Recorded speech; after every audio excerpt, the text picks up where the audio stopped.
발드마 사건의 진실.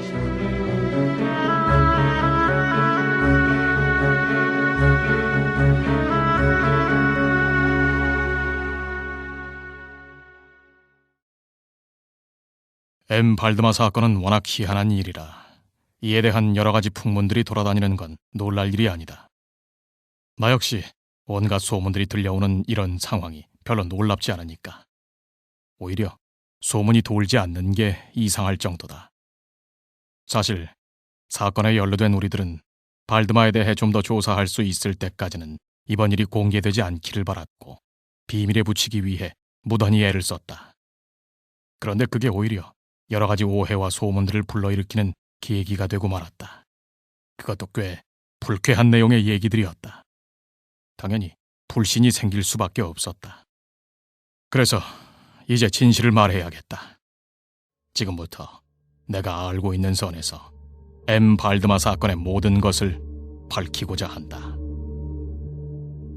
3년 전부터 나는 최면술에 대해 관심을 가지고 있었다. 그러다 9달 전쯤에 갑자기 깨달았다.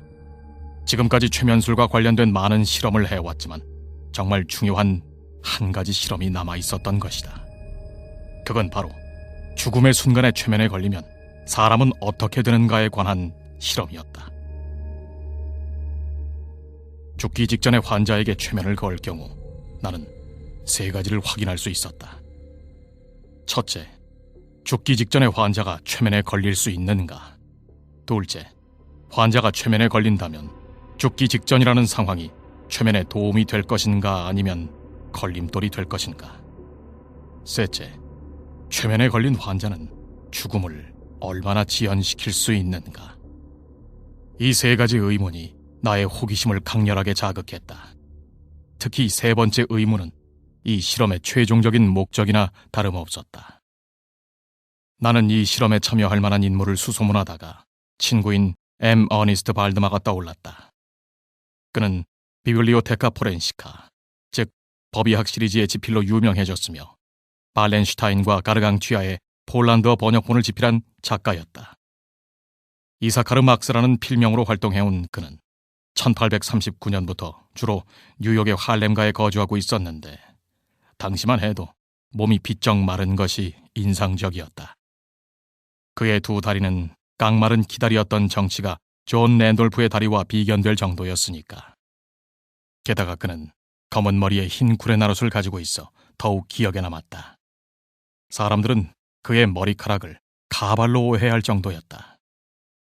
무엇보다 그는 신경이 무척 예민해서 최면술 실험에 적합한 성격을 갖고 있었다. 나는 예전에 2번 그에게 최면을 건 적이 있는데 매번 별 어려움 없이 최면 상태에 빠지곤 했다. 다만 약간의 특이 체질이 있어서인지 내가 원하는 결과는 잘 나오지 않았다. 그의 의지는 단 한 번도 나의 절대적인 통지에 응한 적이 없었고 투시력 역시 무언가 믿을 만한 결과를 얻는데 실패했기 때문이다. 난 그와의 최면술 실험이 실패하는 이유가 그의 건강 문제 때문이라고 생각했다. 내가 발드마와 친해지기 몇 달 전, 그는 이미 만성 폐결핵 진단을 받았다. 그는 시한부가 된 자신의 처지를 아무렇지도 않게 이야기하곤 했다. 그에게 죽음은 피해가거나 슬퍼할 문제가 아니었던 것이다. 때문에 내가 죽기 직전에 최면을 거는 실험을 생각해냈을 때 발드마가 떠오른 건 어쩌면 당연한 일이었다. 나는 그의 확고한 철학을 잘 알고 있었기 때문에 내가 이 실험을 제안한다고 해서 그가 언짢아 하지는 않을 거란 확신이 있었다. 더구나 그는 미국에 혈육이 없었기 때문에 나의 실험에 참여하지 못하도록 막을 사람은 아무도 없었다. 내가 발드마에게 이 계획을 솔직하게 털어놓았을 때 그는 의외로 내 얘기에 관심을 가지는 것 같았다. 그의 반응이 의외였던 건 내가 그와 함께 실험할 때 언제든 협조해주긴 했지만 실험 자체에 호의를 보인 적은 한 번도 없었기 때문이었다. 그의 지병은 좀 특이해서 죽음에 이르는 시간을 정확히 예측하는 게 가능했다. 그래서 우리는 의사들이 그에게 임종 시기를 알려주면 그가 죽기 하루 전쯤에 내게 연통해주는 것으로 최종적인 합의를 보았다. 내가 그의 연통을 받은 건 그로부터 7달이 좀 지났을 때였다. 친애하는 P에게 슬슬 자네가 오는 게 좋겠어. 내 추추의 D와 F는 내가 내일 밤 자정까지 버티지 못할 거라고 하더군. 내가 느끼기에도 그렇다네. 발드마. 내가 그의 편지를 받은 건 그가 편지를 쓴 지 30분 만이었고 내가 죽어가는 친구에게 도착하는 데는 15분밖에 걸리지 않았다. 발드마의 얼굴은 납처럼 창백했고 눈동자는 이미 초점을 잃은 상태였다. 비쩍 마른 얼굴은 광대뼈가 피부를 뚫고 나올 듯했다. 그는 시종일관 가래침을 뱉어냈다. 맥박은 거의 느낄 수 없을 만큼 약해져 있었다. 그런데 그 와중에도 정신은 놀라울 정도로 맑은 상태였고 체력도 잘 버텨주었다. 심지어 말할 땐 발음이 정확했고 약을 먹는 것도 혼자 힘으로 가능했다. 내가 병실에 들어섰을 때 발드마는 무언가를 수첩에 적고 있던 참이었다. 그는 침대 베개에 등을 기대고 반쯤 눕듯이 앉아 있었다. 병실엔 의사인 D와 F도 함께였다. 나는 발드마의 손을 꼭 잡은 뒤 의사들을 따로 불러내 발드마의 상태에 대한 설명을 들었다. 왼쪽 폐에는 18개월 전부터 뼈가 반쯤 약해진 연골 상태라 정상적인 기능이 불가능했다. 오른쪽 폐 역시 왼쪽만큼은 아니지만 상당 부분 골질화가 진행되어 있었고 폐의 아랫부분은 화농성 결핵 덩어리가 뭉쳐 있는데 주변으로 계속 번지고 있다고 했다. 폐에는 구멍이 여러 개 뚫려 있었고 심지어 한쪽은 늑골에 들러붙어 있는 상태였다. 골질화는 놀랍도록 빠른 속도로 진행되었다. 한 달 전만 해도 병이 악화될 조짐은 전혀 없었고 늑골에 들러붙은 조직도 불과 3일 전에 발견되었다. 어쩌면 그가 폐결핵 이외에 대동맥 정맥류와 같은 질환을 앓고 있지 않나 의심했지만 딱히 치료법도 없고 진단을 내리기도 애매한 상황이었다. 의사들에 따르면 발드마는 다음 날, 그러니까 일요일 자정 무렵에 사망할 거라고 했다. 그들에게서 환자의 상태를 들은 건 토요일 저녁 7시였다. 나와 대화를 나누려고 병실을 나오기 전에 의사들은 이미 발드마에게 작별 인사를 고했다. 그들 가운데 환자를 다시 보러 돌아올 사람은 없었기 때문이었다. 하지만 나는 다음 날 다시 와달라고 부탁했고 그들은 밤 10시쯤 다시 들르겠다 약속했다. 의사들이 돌아간 후 나는 발드마와 얼마 남지 않은 죽음에 대해 이런저런 얘기를 나누었다. 우리의 관심사는 나의 실험에 맞춰져 있었다. 그는 이 실험에 깊은 관심을 보였고 서둘러 실험을 시작할 것을 종용했다. 간호사가 남녀 한 명씩 배치되어 있었지만 갑자기 사고라도 생길까봐 염려되어 좀 더 믿을 수 있는 증인이 올 때까지 나는 실험을 시작하지 않았다. 결국 내가 평소에 알고 지내던 의대생 시어도어를 불렀고 그가 도착하는 다음 날 저녁 8시로 실험을 미뤘다. 예정대로라면 의사들이 올 때까지 기다렸어야 했지만 발드마의 애원과 더불어 그의 의식이 급속도로 혼미해졌기 때문에 나는 서둘러 실험을 시작할 수밖에 없었다. 내 전가를 받은 시어도어는 쏜살같이 병실로 달려왔고 이곳에서 일어난 모든 일에 대해 세세히 기록해달라는 내 부탁을 흔쾌히 들어주었다. 지금 내가 말하는 모든 것들도 그의 기록에 기초한 것이다. 8시 5분 전 나는 발드마에게 말을 걸었다. 그는 최면 실험을 간절히 원하고 있었고 희미하지만 분명하게 대답했다. 실험에 참여하겠네. 그리곤 이어서 말했다. 너무 늦은 건 아닌지 모르겠군. 그의 긴장을 풀기 위해 나는 최면술로 제일 효과적인 손을 흔드는 방법을 사용했다. 그의 이마 옆으로 손을 좌우로 흔들자 이내 반응이 왔다. 하지만 10시가 넘어 두 의사들이 도착할 때까지 눈에 띌 만한 그 이상의 효과는 보이지 않았다. 난 의사들에게 내 실험에 대해 간단히 설명했고 그들은 딱히 반대하지 않았다. 발드마가 이미 임종의 고통을 겪고 있다는 것이다. 나는 최면을 계속 진행했다. 그때쯤엔 손을 흔드는 방향을 좌우에서 위아래로 바꾸었고 환자의 오른쪽 눈을 끊임없이 주시했다.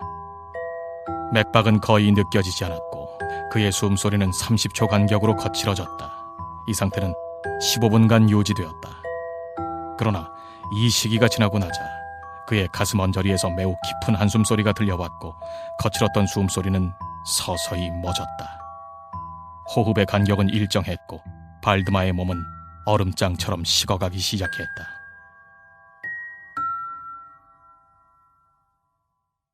(11시 5분) 전 드디어 최면에 의한 변화가 나타났다. 흐릿하게 흔들리던 눈빛이 점점 내면을 꿰뚫어보듯 불안하게 바뀌는 것이다. 나는 빨리 손을 옆으로 움직여 눈을 움직이게끔 했다. 그리고 이내 그의 눈꺼풀은 완전히 감겼다. 그러나 나는 이 정도에 만족할 수 없어 여러 가지 방법을 동원해 계속해서 최면을 걸었고 결국 사지를 움직이지 못하게 하는 데 성공했다. 나는 그의 팔다리를 편하게 정리했고 그의 머리는 베개를 베고 약간 올려져 있는 상태가 되었다. 여기까지 진행되었을 때는 거의 자정이 다 된 시각이었다. 나는 의사들에게 발드마를 진찰해달라고 부탁했다. 의사들은 몇 가지 검사를 해보더니 그가 놀라울 정도로 완벽한 최면 상태에 빠져 있음을 확인했다. 그들은 발드마의 상태를 보고는 호기심에 가득 차 있었다. 그래서 의사 D는 환자 곁에 계속 머무르기로 했고 F는 다음 날 새벽에 돌아오기로 하고 자리를 떠났다. 히어도어와 간호사들은 병실을 지키고 있었다. 우리는 발드마를 놔두고 잠시 나갔다가 새벽 3시경에 돌아왔다. 내가 발드마에게 다가가 보니 그는 의사 F가 자리를 떠났을 때와 같은 상태였다.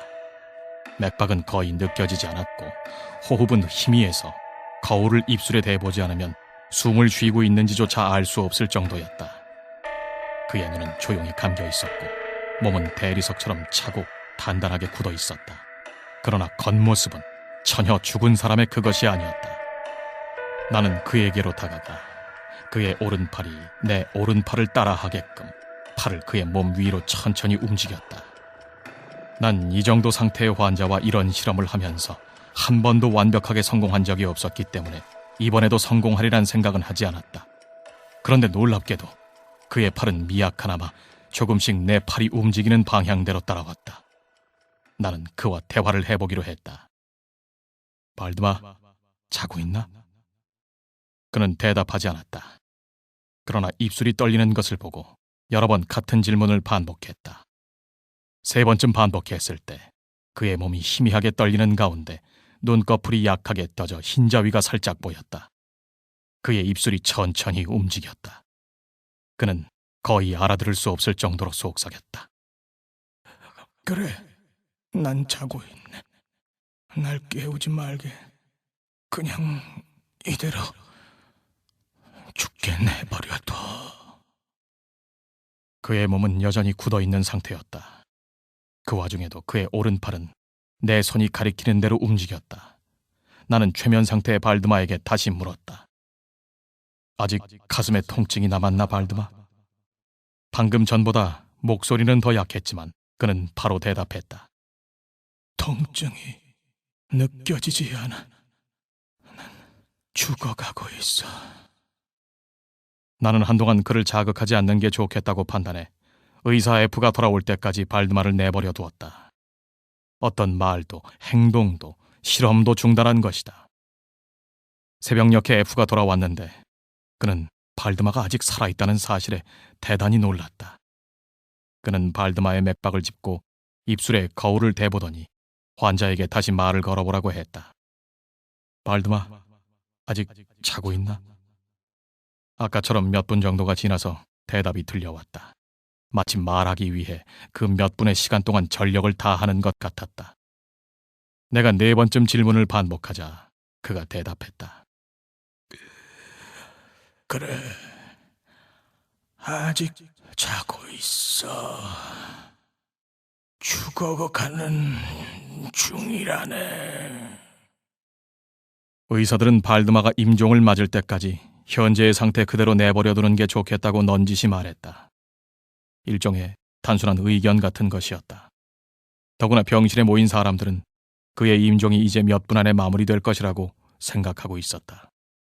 하지만 나는 한 번 더 그에게 말을 걸어보기로 하고 같은 질문을 다시 해봤다. 내가 그에게 질문하는 동안 최면 상태의 발드만은 눈에 띄게 변화를 보였다. 눈자위가 천천히 열리더니 이내 검은 눈동자가 눈꺼풀 너머로 사라졌다. 피부는 하얀 백지장처럼 새파랗게 질렸고 볼에 나타났던 붉은 홍조는 곧 사라졌다. 그 모습은 마치 촛불이 꺼지는 것 같았다. 동시에 윗입술이 일그러지며 윗니가 드러났다. 아래턱은 소리를 내며 벌어졌고 검게 변한 혀가 적나라하게 보였다. 당시 그곳에 있던 사람들은 그런 공포스러운 광경에 익숙한 사람들이었지만 발드마의 모습이 워낙 끔찍해서 사람들이 모두 그의 곁에서 뒷걸음질을 쳤다. 지금 내 이야기를 듣고 있는 사람들은 그 끔찍함에 질려서 더는 내 얘기를 믿으려고 하지 않을지도 모르겠다. 하지만 나는 어쨌든 이 이야기를 끝까지 해보려고 한다.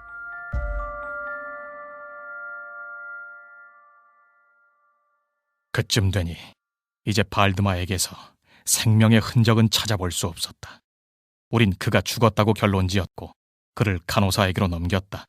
그런데 그 순간 그에게서 큰 진동이 느껴졌다. 1분쯤 그 진동이 계속되다가 늘어져 있던 턱에서 목소리가 들려왔다. 그 소리는 뭐라고 설명할 수가 없는 종류의 것이었다.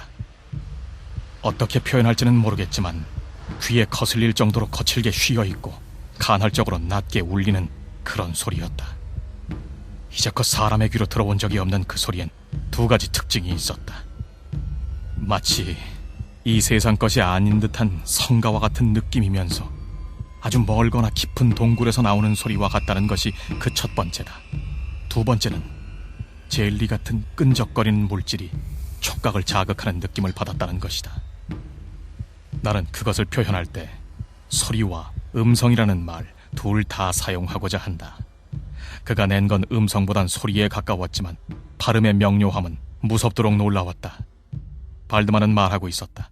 그는 내가 몇 분 전에 자고 있냐고 물은 것에 대해 똑똑히 대답했다. 그래, 아니지. 난 계속 잠들어 있었는데 지금 난 죽었다네. 이 몇 마디 말이 방금 설명한 그 목소리로 들려오자 병실의 사람들은 더 이상 말로 설명할 수 없을 정도의 공포를 억누를 수 없었다. 의대생 시어도어는 그 자리에서 실신했고 간호사들은 방을 뛰쳐나간 뒤 근처에도 오려고 하지 않았다. 내가 받은 느낌에 대해서는 굳이 설명하지 않겠다. 설명하려는 것 자체가 무모하니까. 1시간 동안 우리는 아무 말 없이 시어도어가 정신을 차리고 깨어나길 기다렸고 그가 깨어나자 우린 다시 발드마의 상태를 살폈다. 그는 아까 설명한 상태에서 별로 달라진 것이 없었다. 한 가지 예외를 꼽자면 더 이상 거울로 그의 호흡을 확인하는 게 불가능해졌다는 것이다. 그의 팔에서 체혈을 시도했지만 실패했고 내 손이 움직이는 방향대로 따라 움직이게끔 하는 시도도 더는 할 수 없었다. 그가 여전히 최면 상태에 있음을 확인하는 건 진동으로 떨리는 혀로만 가능했다.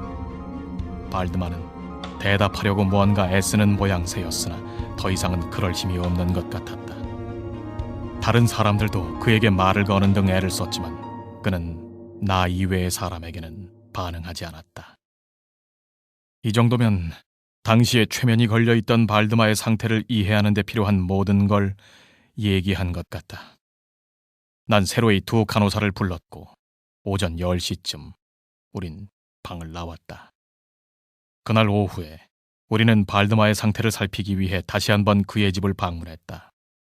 그의 상태는 전혀 변한 것이 없었다. 우리는 그의 최면을 푸는 것이 합당한 일인지에 대해 토론을 했다.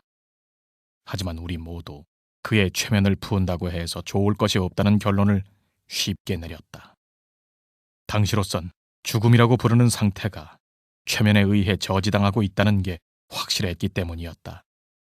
그를 최면에서 깨운다는 건 그가 그 즉시 죽거나 혹은 곧 죽게 된다는 뜻이었다. 그때부터 거의 7개월간 우리는 매일같이 발드마의 집을 찾아갔다. 종종 의학계에 종사하는 사람이나 지인들을 데리고 가는 경우도 있었다.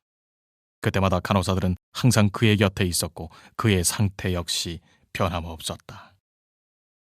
지난주 금요일 우리는 결국 그의 최면을 깨우는 실험을 진행하기로 결정했다.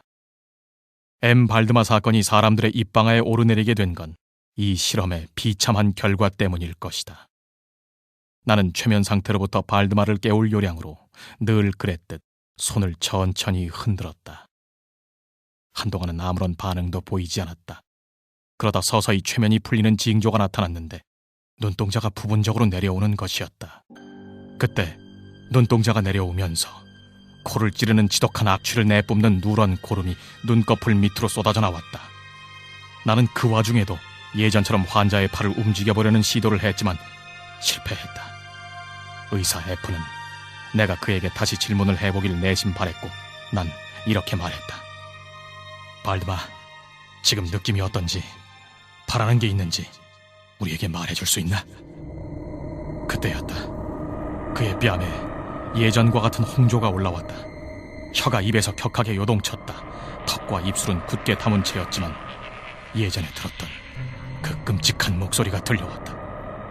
제발, 어서, 날 잠들게 해줘. 날 일으키던가. 어서! 나는 이제 죽었단 말이네. 나는 정신이 혼미해져 한동안 뭘 해야 할지 몰라 멍하니 있었다. 처음에는 환자를 진정시키려고 했다. 그러나 그건 발드마의 의지가 완전히 사라진 뒤여서 실패했고 나는 어떻게든 그를 최면에서 깨우려고 온갖 애를 썼다. 이번엔 곧 성공할 수 있을 것 같았다. 그리고 그곳에 모인 모든 사람들도 그가 일어서는 모습을 기대하고 있었다. 발드마는 계속 죽었다라고 외치고 있었고 나는 그 와중에 어떻게든 최면을 풀려고 손을 바삐 움직였다. 그의 목소리는 분명 혀로부터 나오는 소리였다. 내가 최면을 푼 순간 1분도 안 되는 찰나에 그의 몸은 순식간에 쪼그라들었다. 그의 몸은 내 손 아래에서 쪼그라들면서 부서지고 완전히 썩어 문드러졌다. 그곳에 있던 모든 사람들이 지켜보던 발드마의 침대에는 거의 액체로 변해버린 흉물스럽고 역겨운 부패물 덩어리만 남아있었다.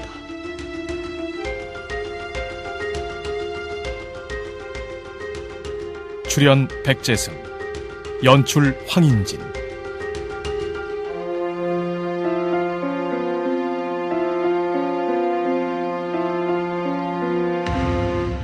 제작 오디언.